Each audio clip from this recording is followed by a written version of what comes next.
This video, I'll talk about how we use the R to solve the LDA problem. So firstly, please build up a vector like that, a matrix like that, which actually combine the matrix 1 and matrix 2. I use the group number 1 and 2 to distinguish those two groups, or two matrices. After we have that,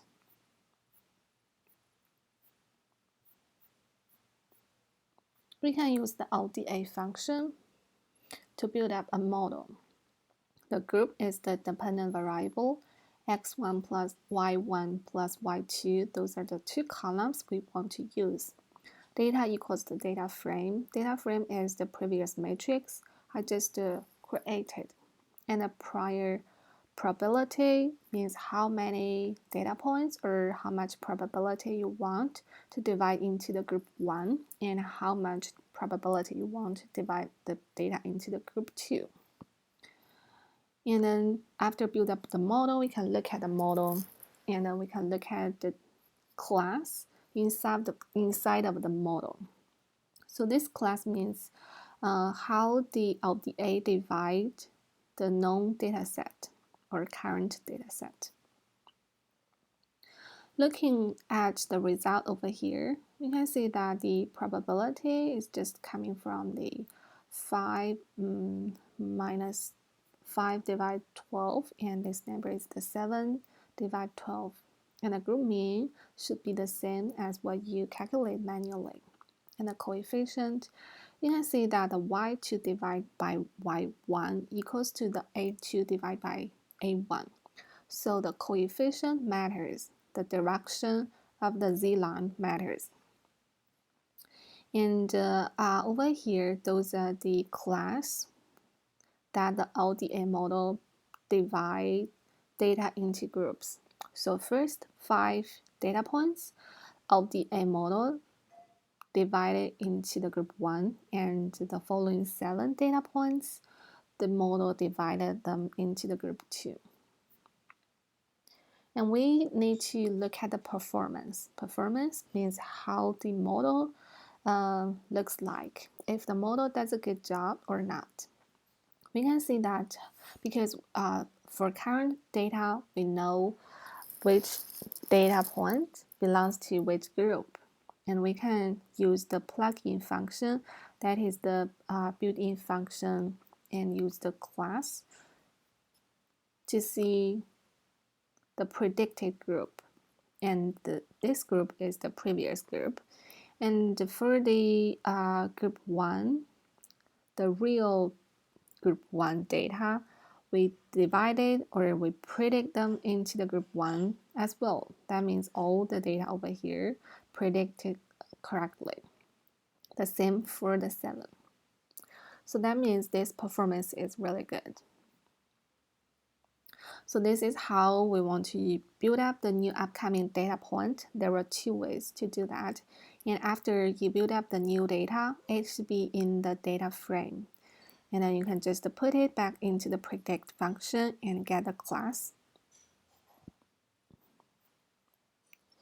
So this is the real data to use the LDA.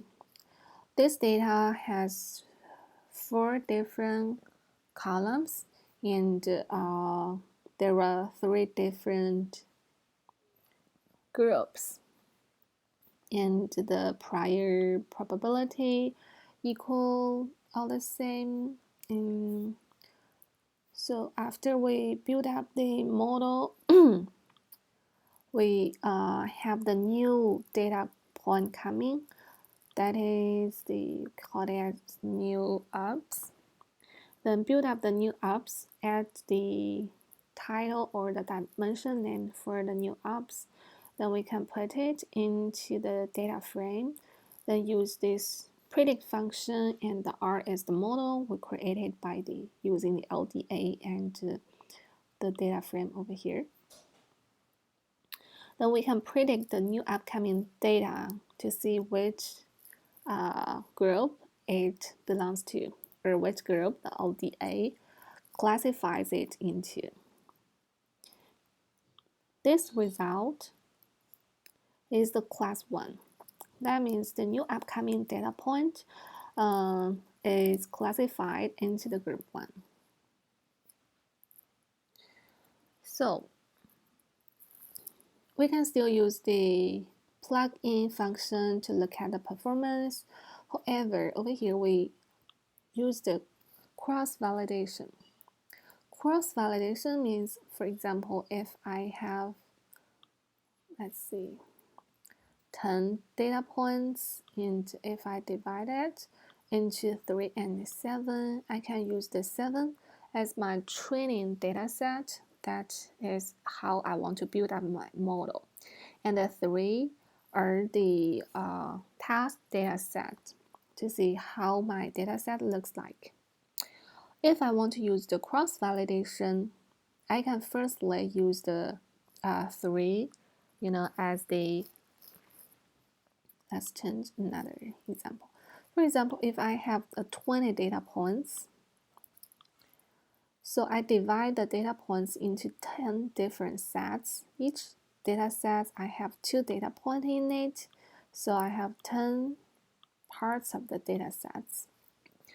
So at the first run, I use the first data set as the task data set, and the remaining 9 use them as the training data set, and then I can get the performance. Then for the second round, I want to use the second data set to serve as the task data set, and the remaining that are the training data set. And the third round, I use the third data set as the training, as the test, and the remaining 1, 2, 4, 5, 6, 7, 8, and 9, 10. Those parts, I want to use them as the test data set, as the training data set. So in that way, I can do 10 rounds by using the current 20 data sets. So if I don't have a very large number of data sets, I can still get enough information from what I have by using the cross-validation. And this function is how we use the cross-validation to calculate the performance or the misclassification rate for LDA. We firstly want to build up the correct vector by replicate 0 for the number of rows times. For example, if my data set, I have 20 rows, I'm gonna replicate 0 20 times. Then I'm gonna have 20 zeros in the correct vector. In the for loop, I'm gonna go through all the rows in the data set, all the observation in the data set. For each data set, I will use the specific data set as the test data set, and all the remaining, those are the training data set. The first step is to build up the LDA model, and in my LDA model, the data what I want to use are the previous data set minus the number J observation, and it's same for the species. After I build up the model, I want to predict the number J observation. So again, create the new dataset observation, and I can look at the class that LDA predicated into.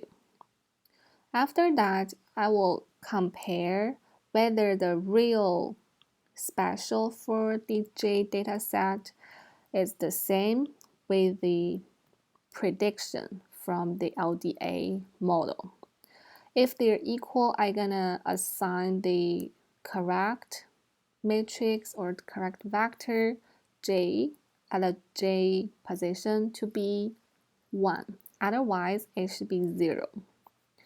After this for loop, I'm gonna have the correct vector with, for example, the first one that is correct, the second that is wrong. So the first position of the vector, it is 1, and the second position for the vector, that is 2. For example, the third one is correct. I have 1 as well. The fourth is correct, and the fifth is correct. Then I can calculate the misclassification rate. Just use the 1 minus mean of the correct. Mean of the correct is the correct rate. And use 1 minus the mean, that is the misclassification rate.